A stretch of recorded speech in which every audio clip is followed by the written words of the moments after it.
Hi, this is Matthew Davidson. I'm just coming here today to speak again briefly about a subject that's kind of weighing on my mind, I guess you could say. Something that's been kind of at the forefront of all the things that have been happening recently in politics and recently in our country. And the basic subject of this, I guess you could say, a lesson or a video or a talk or whatever you want to call it. The basic subject today is the role of the government, specifically the federal government, but the government in general, like state government, local government, the role of government in United States or American society. For some strange reason, there's an increasingly large amount of people who believe that the role of government in the United States is to rule over the people. When I say rule over the people, I don't mean preside over affairs of the people, but I mean to rule them, to make summary decisions about how the people in the United States are going to live their lives, the decisions they can make, the things they can and cannot do, and they can make those decisions with or without the Constitution in mind. This is not the role of the government in the United States of America. Many of the people here in America came from countries where the role of the government was indeed to rule over the people and tell them what to do and tell them what to think. And in many cases, those governments were communists or socialists. Some of them may have been monarchies. But the United States of America is not a true democracy in the sense of the definition of the word democracy. In other words, we are not a mob rule society. It's not like the majority of the people can decide what goes on and how things are, and then the rest have to follow. We are a country that is built on a republic. We have a republic, not a true democracy, and it is built upon and founded upon the Constitution. The Constitution is the basis, or supposed to be the basis, for all law in America. So we have a democratic system in place which allows the American people to vote for the candidates that they think are best to represent them, represent the country, represent them in the Senate, represent them in Congress, represent them in the state that they're living in, or the city. But that democratic process is not the same thing as democracy. So, in a true democracy, if you have 51% of the people who decide something, that thing has to happen, regardless of what it is. Okay, so in a true democracy, a wild example of a true democracy, just for the purposes of this demonstration, would be something along the lines of, let's just say, for instance, 51% of the people in the United States decided that they wanted to outlaw church. No more church. You cannot go to church anymore. If 51% of the people decided to outlaw church, there would be no church anymore because the majority would rule. So that is a true textbook democracy, but we are not a true textbook democracy because our decision-making process is ruled by and governed by the Constitution. And the Constitution is not supposed to be broken or destroyed or corrupted. It has been being so in many places in many different ways recently in the United States, but the Constitution is supposed to be the foundation of all our laws. So even if 70% of the people wanted something and the Constitution forbade that, then those 70% of the people would have to acknowledge that and go with what the Constitution says rather than their own feelings or their own desires at the time.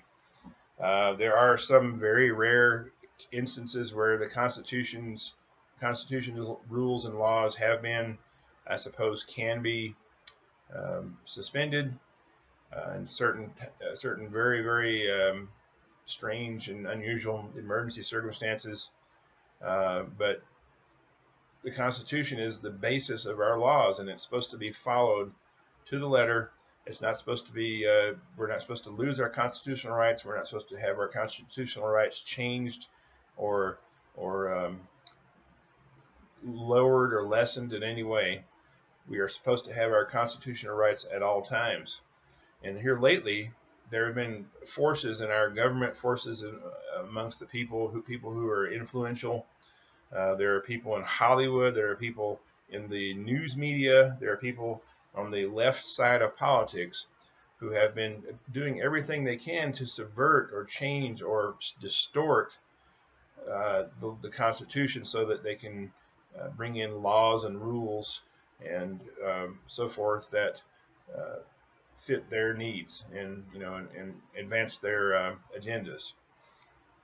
Most recently, we've had a couple of prominent people on the left side of politics, people who are running for president and vice president, saying that if they could have the power that given to them by the United States of America through the vote, they would significantly decrease or even do away with the Second Amendment of the Constitution, which allows uh, all citizens, all law-abiding citizens, to own and carry a firearm, and doesn't specify which kind of firearm. Obviously, you wouldn't, you're not going to carry around a 20 millimeter um, gun from a tank or something like that.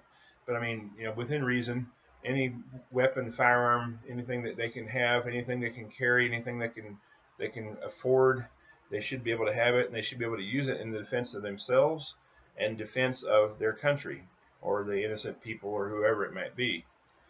And so this is just one of many examples of what's happening in our country. The Constitution is being attacked, but this is the basis for our laws, and it must be adhered to. It must not be destroyed, or what we are as a nation will be destroyed as well. So I want you to understand that the role of government in our country is not to rule the people. The role of government in our country is to execute the laws which are based on the Constitution and to protect the Constitution and defend the Constitution. And um, so anyone who says that or thinks that we are supposed to be ruled by our leaders, whether it's the governor, whether it's the mayor, whether it's the president, the vice president, the joint chiefs of staff, whoever it might be, these people are wrong. We are not to be ruled. And in fact, a government. This is a government by the people for the people. So in fact, the government is supposed to be ruled by us. We are supposed to be the ones who keep them in check. We are supposed to be the ones who make sure that they're running things the way they need to be run and aren't being corrupt and aren't being greedy and aren't using the American people and the American laws for their own personal benefit. There is so much corruption in Washington. There's so much corruption in American government in general. The entire state of California has basically fallen to the whims of the far left people. They've lost most of their constitutional rights, and then for some reason, many of these people seem to be leaving California. They're leaving New York. They're leaving these extremely liberal leftist states, and they're moving into other states that are not liberal, and they're beginning to corrupt those states with their immoral, unconstitutional ideas. And so right now, while we still can, those of us who know the truth, those of us who know what the Constitution is and what it stands for, and we know that we're not supposed to be ruled over, we're supposed to be governed but not ruled over. We need to stand up right now. We need to educate the public. We need to urge politicians that are on the fence, so to speak, the moderate politicians that are kind of trying to, keep one foot on each side, and we need to warn the people who are on the far left, the politicians on the far left, that what they're doing can end up in causing them great personal distress, jail, whatever it might be. We need to keep on this. We need to get up off our chairs. We need to get uh, out of our personal spaces. We need to get off the internet if that's necessary. We need to get out on the streets. We need to do whatever we can. Write, email, call senators, Congress people, whoever is in charge, and let them know that we, the people of the United States of America, are not going to stand by and watch as everything that we have worked so hard to defend and create and protect, and everything that our predecessors, our ancestors, the people who fought, bled, and died for this country, and are still fighting and bleeding and dying for this country, have fought for. We're not going to simply stand by and let that just be taken from us without any um, response at all. We're going to do everything we can within our power to make sure that this does not occur. We are on a verge right now of another civil war. I think we can stop pretending that it's not going to be a civil war. I think we can start saying that it's going to be a civil war, and it may even already technically be one. And this civil war is not just being fought with guns and knives anymore, the original one, like the one back in the 1860s. This civil war is also being fought with words and with underhanded tactics and shame tactics and fear tactics. People are being told that if they stand up for traditional American values, for morality, for law and order, for the police, and for not just the lives of a certain color or demographic of people, but if they're standing up for every life, and they believe that all life is sacred, including the lives of the unborn, they're being called names, they're being ostracized, they're having their jobs taken from them. And we have to stand up now before it's too late and make sure that this kind of thing does not happen anymore. And if we don't, we will lose everything that everyone has worked so hard to achieve and so hard to have. So please, please pass this on. Please keep this in mind. Please don't let our nation fall to the people who want to destroy it and to subvert it and to pervert it for their own personal needs.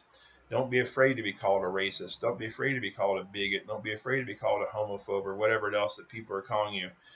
If it means, if they're calling you that because you're doing the right thing and you're doing the thing that defends and protects the Constitution, if you're doing it because you love America and you love freedom and you love the kind of democratic system we have here, that's not true democratic system, but it's a democratic system in a way. If you love that freedom that we have to vote, to choose, to make our own choices in life, if you don't want to be ruled over by politicians or anyone else for that matter, stand up now before it's too late and make your voice heard. And sorry for the stuttering. This has been kind of coming right off the top of my head. I don't usually write things down when I speak. I just speak from the heart, so there's a little bit of stuttering. But I trust you got the point. Okay, thank you.